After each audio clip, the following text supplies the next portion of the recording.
Okay, we are live. Um, I Hey, have I, I have my friend Vaishnavi, who I studied with in 11th and 12th in the same batch.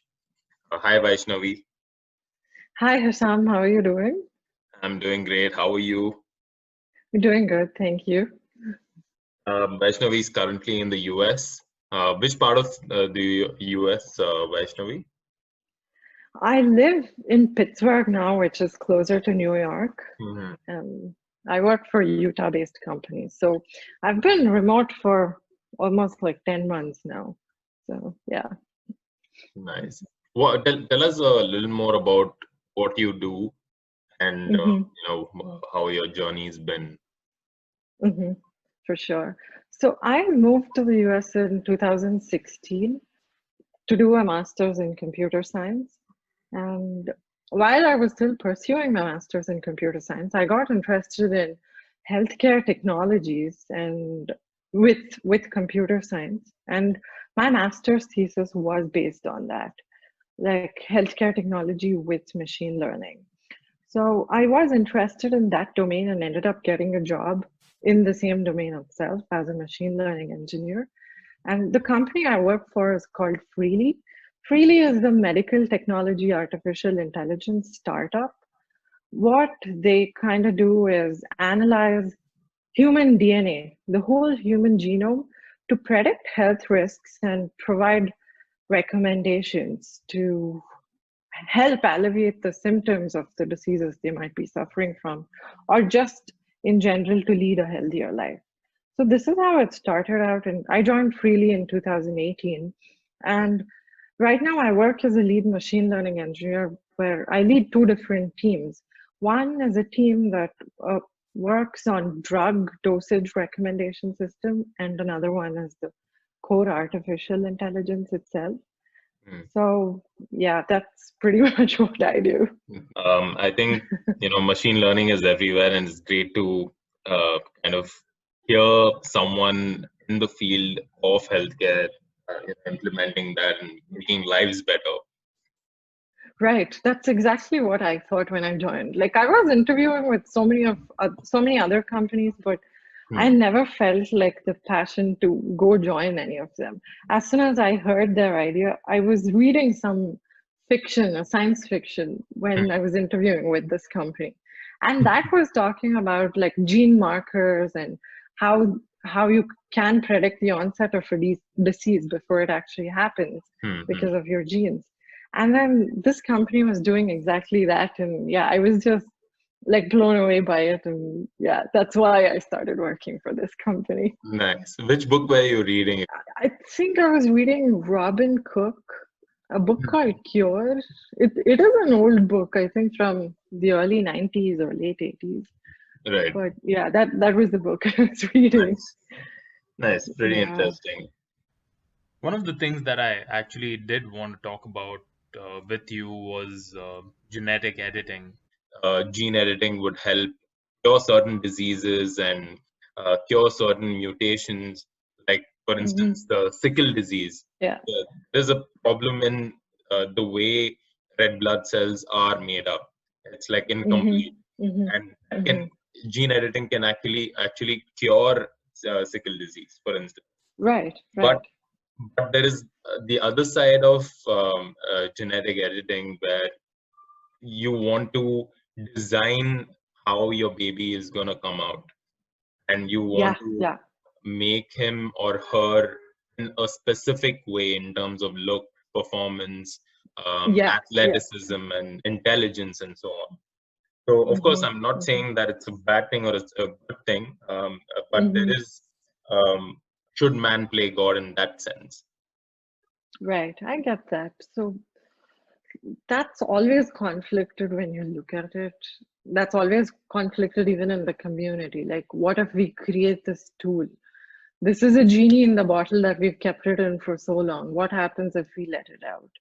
What we need to probably ask ourselves is what it means to be human now and in the future. The central question of where modern genetics is taking us is quite simple. It's about how far should we go in changing our genetic identity itself.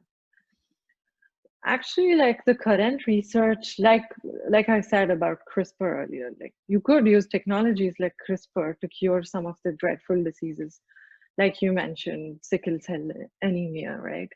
And that causes so much pain in the humans. There's, yeah, loss of life, loss of organs. It's devastating to watch. But should we rethink our own design? If so, where do we draw the line between acceptable and morally repulsive? Because from the time time began, it's evolution, it's natural selection that works, it's mutation, it's genetic drift, it's gene flow. All of these have been random processes, right? And throughout the years that life has evolved on the earth, it has been through natural selection itself, but it's through errors in reproduction that humans are given some, or not humans, any species that has evolved has a survival advantage, whether it's over food or fight off the enemies. It's anything. It's because of mistakes that have happened in evolution. But if the reproduction had been perfect, the only living creatures on this planet would have been single-celled organisms. So, I mean, it's safe to say that we as humans are quite literally the product of reproductive mistakes and planetary cataclysms. And despite like life's remarkable resiliency, up to this point, the evolution of life on this planet of ours has been passive. Everything has been random, all the processes, genes mutated randomly, natural selections were random. But right now, all that is changing, and it will change significantly in the next decade and the coming years. So from this point onwards, our mutation will not be random. It will be self-designed. From this point onwards, our selection will not be natural. It will be self-directed. So what is happening is that we are on the verge of taking control over evolution and reinventing our species itself. And maybe we create byproducts by reinventing other species itself. But what happens next? The field of gene editing has always been like hazy. It's like going through a swamp. Nothing's ever clear until you discover the next big thing. So what exactly are we saying when we say improve human lives? Like you said, it'll become a competition that I want my kid to be better because I want him to have a higher IQ. If there is a genetic advantage of having a higher IQ, I want my kid to have it. It's more like, I want my kid to be stronger so he can be an athlete. Wouldn't it become like a race horse that you just bet on when you're gambling? With humans, it becomes more complex because of different cultural and political ideologies. And it will have different views about what improvement actually means for different sects of the society. For someone that's suffering from a genetic disease, they might say that improvement means them having freedom from that disease. But for someone who's fine, it could mean that he wants to have a higher IQ or more stamina. Maybe he wants to be a super athlete. It could become like that. But the complex part of this is again something you mentioned. Like parents want to give their kids the best competitive advantage they can, and if this advantage is actually available through gene editing, how many parents wouldn't want their kid to have a healthier life or a higher IQ or a longer life free of any kind of diseases? Everyone wants that for their next generation. And science is always about improving the quality of life of humans, of the planet, everything. Does this mean we alleviate the suffering or just get rid of the suffering altogether, right? Cool. I feel like we have arrived at a point in the history of evolution where we are able to design an improved future for the humans itself. So I don't think it's morally wrong, because if alleviating a disease, getting rid of a disease means better quality of life for someone, why not do it? And that's probably one of the clearer reasons about why gene editing should be pursued. But there are some not so good reasons too. And this technology, if developed and taken further, will not be limited to curing illnesses.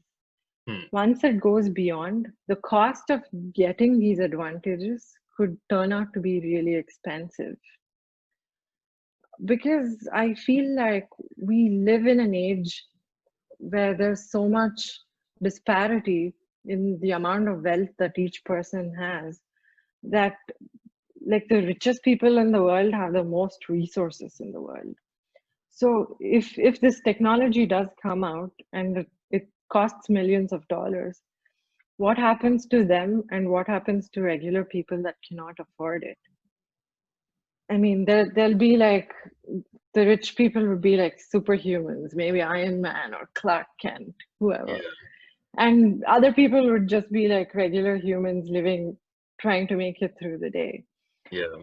And of course, the short-term consequences would actually be very devastating. And yeah, I think there would be eventually, because in the beginning, it will be available only a small section of society, like you said, the wealthy. Right.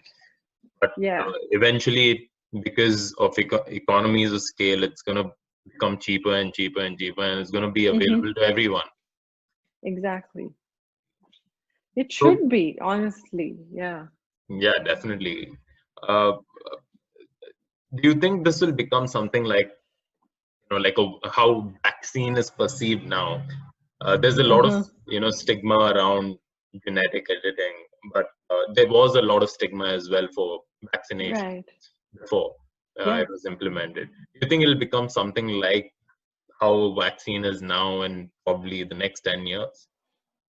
Definitely, because 10 years ago, if you went up to someone and said, I'll process your whole human genome and tell you your DNA and your risk factors for $300, they'd be like, are you kidding me?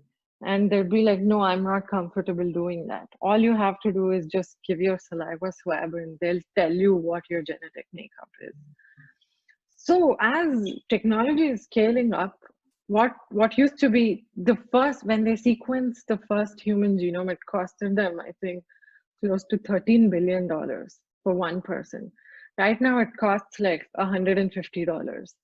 So, and it's becoming more adaptable because of how cheaper it is. Countries have the provision where insurance covers their genetic testing just to help treat them better, right?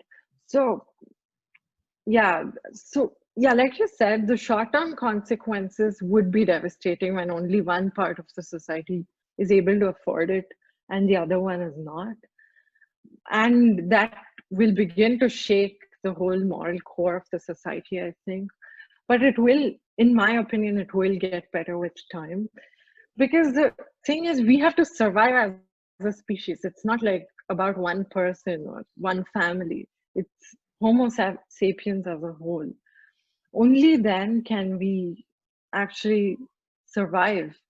And we need to understand that we actually win by numbers and not by isolating ourselves and saying, I'm immune to this.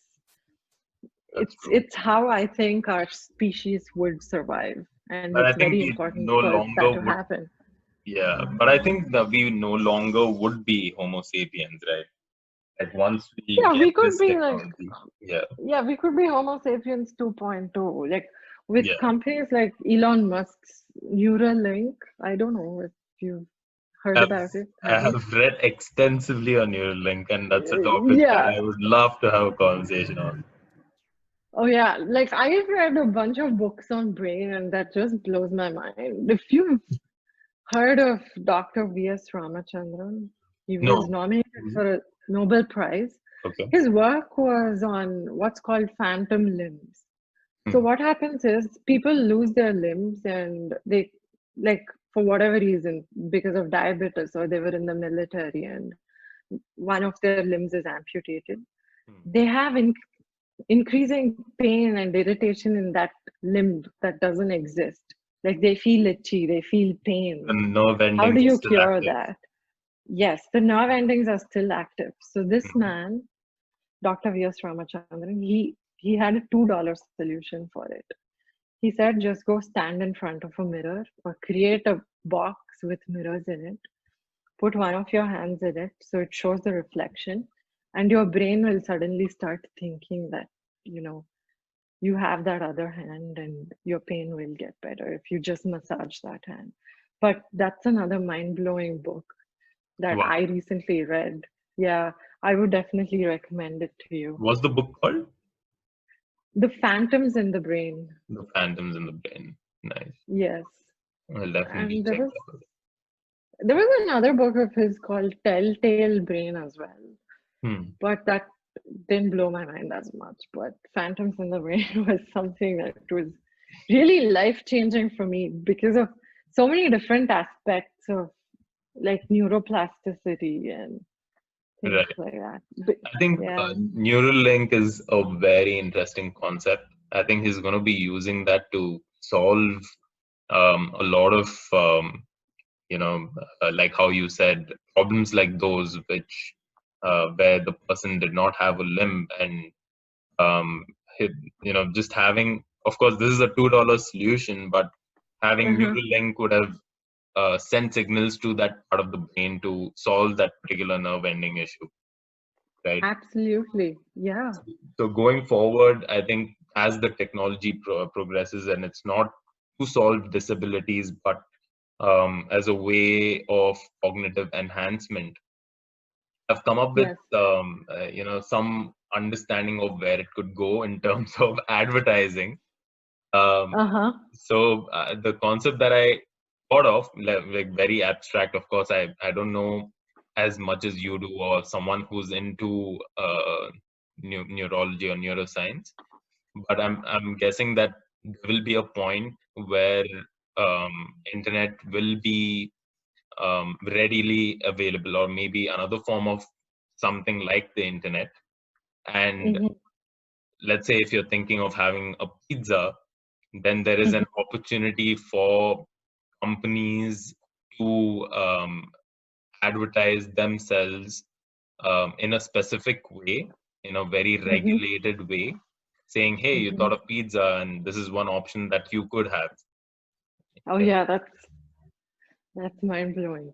So here is another like idea that us as a company thought about. Hmm. So we have this DNA data of so many thousands of different people that have come to us. And what happens if we try to like, match patterns of what their likes and dislikes are, what kind of books they read? Can that go back to their DNA or is it something else? Of course, it's interesting to look at it. Like if a person has this particular gene and this particular mutation in that gene, Right. maybe he likes red cars. So what is the chance that he likes red cars over blue cars? Like it's impossible. Like the possibilities of this are endless. Just because you have the data, you can do all kinds of analysis on it Yeah, that's true. Is there and just anything keep blowing yourself away. is there anything that you correlated with your data like that? Like you're talking about, let's say, the color red or a red car or something related to red. But is there anything that you guys have, looked at data and then gone back and said, oh, this is an interesting correlation, which you We can talk haven't about, of actually course. because yeah, because it's like all about the privacy of the users, right? Yeah. Just because you have the genetic data doesn't mean you can like stalk them digitally everywhere and collect all of their data. But I'm sure if you do that, it is possible to find some links. Maybe it's not, but it would be an interesting analysis to do. Yeah. So there's a lot to do Yeah. with, your cultural makeup and how you've grown up as a child and stuff Yes. like that. But Mm-hmm. I'm sure I read this one study where it was a large scale study where paintings were shown, like different options of paintings, and throughout the world, like in Africa, in India, in China, in the US, and they were asked to select a painting. And the majority of users selected one particular type of a painting where there is a slight, there's a water body, there's a little bit of like a grassland. On the left, there is like a small hill and some green pastures, and on the right, there is a fruit-bearing tree. So, and then there was a deduction saying, humans are looking at that specific painting because our brains are still wired to think like hunter-gatherers, and we Right. know, yeah, so we know that the hill provides like shelter because there's a cave there and water is readily available and there's a fruit-bearing tree and there is some sort of an animal that you can hunt and eat and so on. So I think there are specific wirings in the brain that are still ancient, like Absolutely. like how maybe which could lead back to the red car or the red color or so on. And there are specific Absolutely. wirings that are cultural. Yeah, actually, Dr. V.S. Ramachandran talks about that in his book, in Phantoms in the Brain. So he just gives like some random characters on one page and different sounds, different sounding words on another, and he says match these patterns to the sounds. And then he did a research on that, and he says that if there are oval like structures or circles or spheres, that goes more with like the or b, this kind of letters. And because of how they're written or how they're wired in our brains, right? No matter what language you speak or where in the world you're from, when it's a sharper, pointy object, they all like classify it to this similar sounding word. So yeah, even just that. And you were saying that hunter-gatherer mindset. It was in some other book I must have read. I can't remember which one, but like a lot of how we eat depends on that mindset of ours. Yeah. So I read this book called The Hungry Brain, and it's a great book. There's one guy who just breaks down, how our environment, our genetic makeup, and our certain areas in our brain, how they perceive food. So this is about, I think the subline to The Hungry Brain is how you can control your overeating. So Right, yeah. to paraphrase it. So there it basically talks about, how our brain is still wired like in the hunter-gatherer sense. And because of our environment, because of the amount of sugar and so on, there's no portion control that we can exercise. It's just in our genetic makeup that we want to, because of how it used to be back then and like thousands of years ago, we wanted to gather food and we wanted to consume as much as possible because we didn't know when we are going to get it next, to put it simply. And our brain still thinks like that. Our brain still thinks, okay, if I have this particular ice cream, I'm going to get a rush of dopamine because I don't know when I'm going to get another food source. So I'm going to end up overeating it. And that becomes like a consistent pattern and leads to obesity. Of course, there is a different genetic disorder also that plays a role in, setting your lipostat, for instance, the amount of fat that you can have in your body. But brains are still wired in that specific way. So when I read that, I was like, that explains a lot, because it does. a lot of our problem is just the environment that we are in. It's like an urban environment with a Stone Age brain. Correct. Yeah. And it's more like in that Stone Age, they would hunt an animal, eat it, and then they would fast for who knows how long till they hunted next. So Yeah. there was that intermittent fasting stage where autophagy takes over your body and burns ketones. Yeah. So, but right now it's not like that. People are eating like 3,000 calories every meal, and they're complaining that they're getting fat.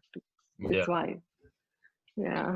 I think as we progress, I think there's gonna be um, more and more research and more data. I think intermittent fasting is something that I've seen a lot of my friends who are into fitness adopt, and they've seen like Yeah. amazing results in terms of weight Yes. loss. And it's also to do with how you think about how you approach food, because I think breakfast is just something that's been, even though I'm a huge advocate of having breakfast every day, it's still Yeah. something which is sold by these large food companies saying, Uh-huh. your cereals and your cornflakes and all the sugary items. It's just been Oh advertised no. to you. Yeah. So, Right? It's not something which is needed. So yeah. Yeah. I think in that sense, the intermittent fasting helps bring in self-control, which you did not think that you have before. Yeah.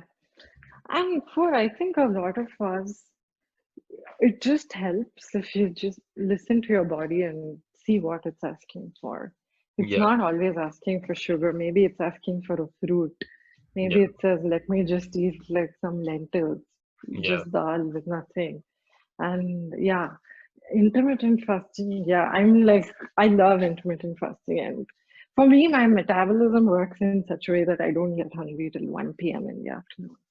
But Mm, between like 1 p.m. to 7 p.m., I eat like 3 or 4 meals and mm, I have to eat them. Otherwise, yeah, it gets really bad and I get very hungry in that stretch.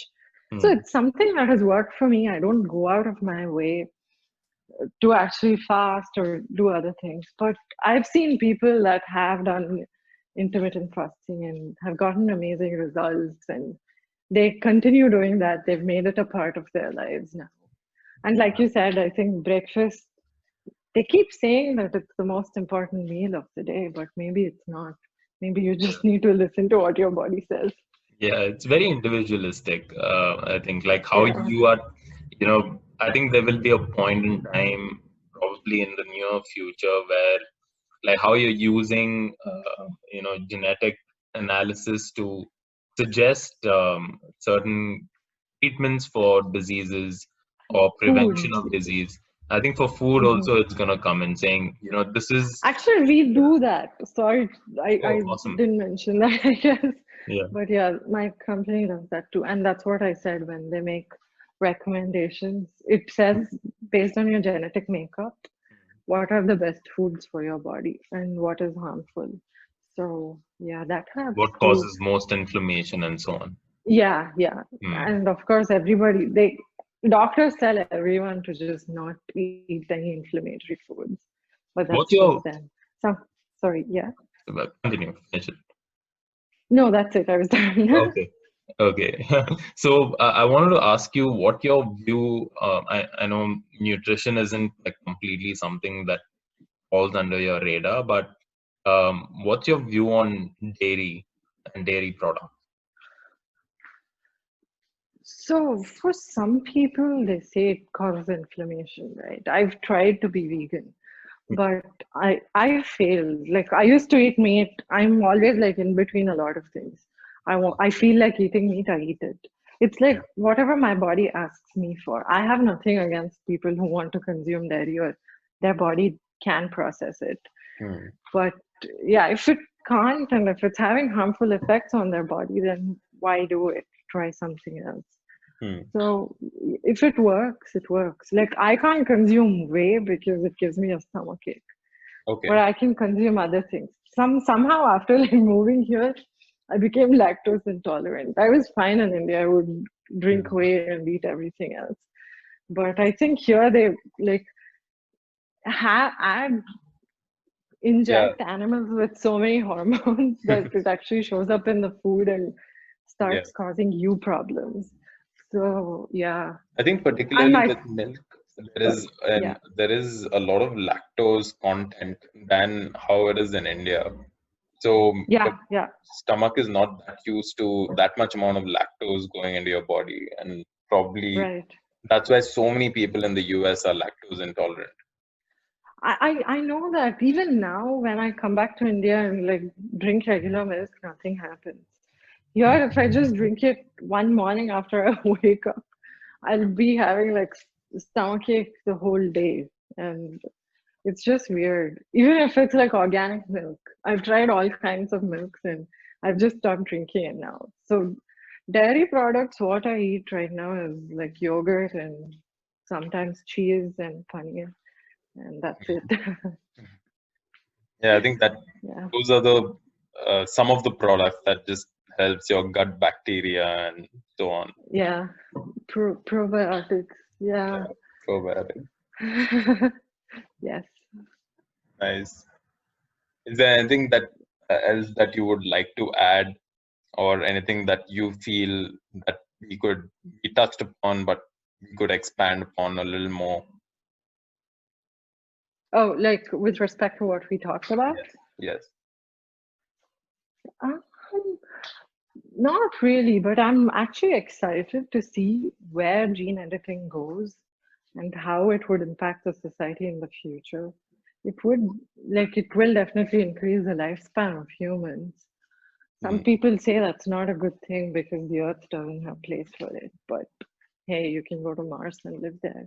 Yeah. And I came across that in some book I read where gene editing can be used to modify the kind of skin you have, so it would be useful for interplanetary travel, and that just blew my mind.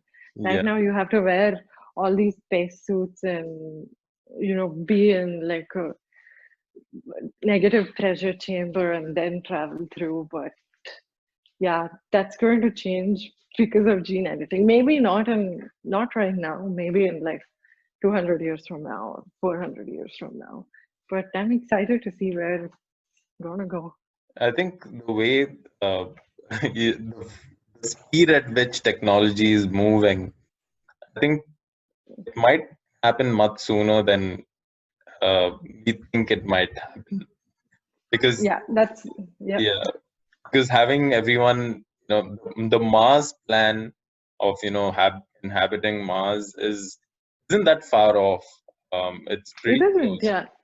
Yeah. Yeah, So because there are people that are prepping for it, right? Like there are 20 years old, 20-year-olds that are going to college here, and NASA has shortlisted some people, and I think they're going to go in 2035 or something like that. I was yeah, reading about it somewhere, just to like go live on Mars.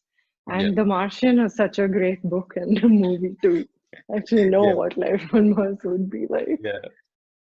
I think it's gonna be a one-way ticket, right? It's not something that they're gonna come back. These first batch of Yeah, inhabitants. yeah, yes, that's true. Coming to gene editing, another question I just thought of Hmm. is there a regulatory body that's been set up for um, you know creating XYZ rules so that it's not completely misused in any way? So in the US, FDA is one such authority Hmm. that regulates how it's used and what it's used for. Like everything needs to be approved. There are like different boards, but I don't think there is one single like power of authority which should be there if it isn't already, that controls and regulates these kind of activities. Right. But FDA definitely, yeah, is involved in it. Is there anything specifically that's a strict no-no in the gene editing field, like saying you can't do something? Right now, like with humans, it's still under debate, right? Although, like, they've cured 2, 3 different genetic diseases in humans in the last couple of years, Yeah. it's still not like full-fledged where they're curing everyone. Like, yeah, even checking the embryos, although they do check for like genetic markers for diseases, while the kid is still an embryo. But that's one thing that needs to advance, in my opinion, that still hasn't. But I don't think I've come across anything where it says Like, this, for you instance, shouldn't. cloning, I think, is one of the things that is completely banned, right? Of, yeah, I'm, human cloning. Yeah, yeah, I'm not sure why. Like, if you can have another Albert Einstein, why not? yeah, I think there's a lot of stigma to it, and a lot of people don't understand it. And then there's that whole religious angle to how man playing God and stuff like that. Yeah, that's the thing, right? Like with religious people or whatever, like even agnostics maybe. They're like, oh, why are we trying to disrupt the nature? It's what we have done since the beginning of time. Disrupt everything in the nature so you can evolve and become better and better. Right. So Yeah. I was reading this book called Lifespan recently, like last week. And that was talking about animal cloning and how that's actually a thing now. Somebody has a pet dog and they love the dog so much, so they take its DNA and preserve it. So once the dog is gone, they get an egg and use this DNA to make another dog that looks exactly like that. And yeah, that's actually legal. And I didn't know about it until I read that book. Oh, wow. So yeah, and it seems they do that with a lot of livestock for like beef and pork, because if there's one superior species or one superior kind, even in those that is resistant to diseases and infections, they want more of that. Yeah. So they say that they do a lot of like animal cloning and that's legal too. That's Yeah. that thing is quite interesting. I didn't come across that before. Oh, really? Yeah, it's Yeah. how you're playing on your emotions to kind of encourage a certain type of cloning. So that's pretty interesting. Yeah, like, why is it wrong? Like, I keep asking people that. Like, if you can have another, the same person, someone's grandma died, and if they can get grandma back, why not? I mean, yeah, it creates a lot of disparity in the society.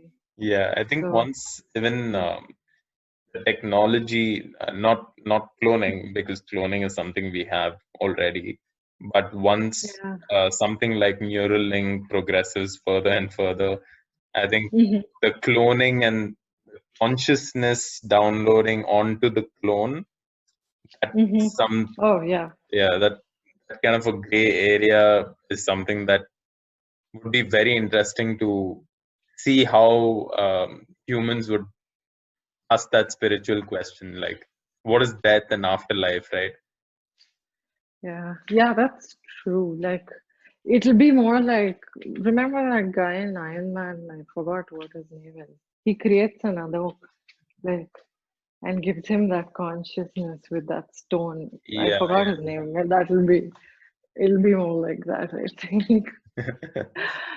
yeah, Yeah, like with spirituality, yeah, this is definitely a hard debate because yeah, there's always people asking why mess with this? Why do that? But I feel like we as a society, we as humans have a moral duty to keep our species safe and keep advancing as much as possible. right. I think those Yeah, questions and criticisms just help in some way, because the opposing views are what help in exactly. regulation, you know? Yes, yes, absolutely. Because if I have my own perspective and I can't say I'm right all the time, and somebody needs to tell me where I'm wrong and criticize me so I see a different view of how things Absolutely. are. Yeah. So yeah, I think it is important to have all kinds of critiques. Yeah. Yeah, Thanks so much, Vaishnavi. It was so great talking to you and it was lovely hearing talking your to you inputs. too. Yeah, thanks for calling me. Thank you for reaching out. Yeah, I It think we was fun covered, talking to you. it was really, really nice talking to you, because we covered a range of topics. And Yeah. I personally gained a lot of perspective on gene editing and CBD, and kind of like an insight into what the future looks like, because whatever's there in the US, it's not Right. so widely, not even at a nascent stage here in India, because we are pretty much outsourcing whatever services that you guys might be getting a little bit.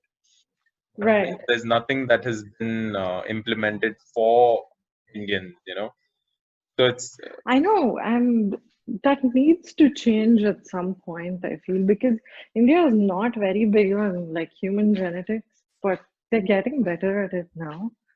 And hopefully, like, it's going to take off and it should reach greater heights. So, this people, what they think as soon as they hear this is like, whether it's artificial intelligence or machine learning in healthcare, they start thinking that it's going to replace the doctors, but you can never do that. It's just a tool that's going to help them diagnose stuff, help treat patients better, just improve the quality of life for the patient, for the doctor. It's going to change how diseases are treated, and I think that's what is the most important part of all of this. true. Thank you so much, Yeah. Vaishnavi. Hey, yeah, thank you. It was great talking to you. It's been great talking to you too.